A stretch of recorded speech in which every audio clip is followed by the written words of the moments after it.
مع الزحام لا تأثر، لا يؤثر في الحرم لا يؤثر وقت الصلاة. نعم. جيت من الإمارات بالطائرة. إيه. كنت لابس الإحرام. إيه. نية العمرة إن شاء الله. لم يتم التنبيه للميقات. تجاوزنا الميقات بيقول 15 دقيقة قبل نزول الطائرة. ما شيء من محظورات الإحرام. أحرمتم بعد ذلك؟ كنت لابس الإحرام.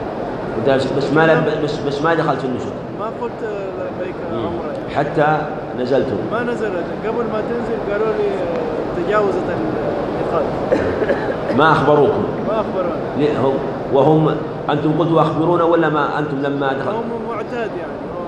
لا الطائرة كانت مليئة بالمعتمرين. مهما كان هم لا يلزمهم الظاهر يعني.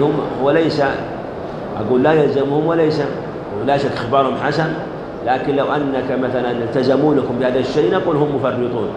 ففي هذه الحالة كان الواجب عليكم أن تحرموا، تحتاطوا إما أن يعني أن تسألوا وتجتهدوا حتى لا تتجاوزوا الميقات، وإما أن تحرموا أول ما صعدتم الطائرة.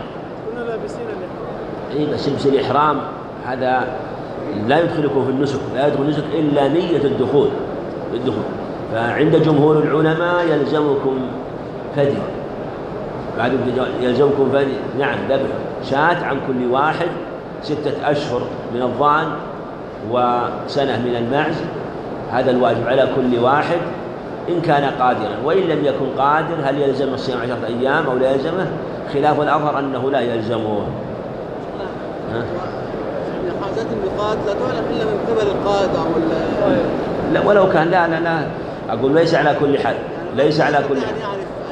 أحرم إذا ركبت الطائرة، يعني كثيرا ما يتجاوز الميقات ولا ينبه، يقع هذا كثير ولا ينبهون ويغفلون، يعني هم مشغولون بهذا. فالإنسان يحتاط مثل هذا، إما أن يعني يبلغ مثلا من ينبهه أو يضع توقيت يحتاط، هذه عبادة. نعم. لو رجع إنسان إلى الميقات قبل الإحرام أجزأ. الإنسان لما نزل إلى المطار قبل الإحرام رجع إلى الميقات وأحرم لا شيء عليه.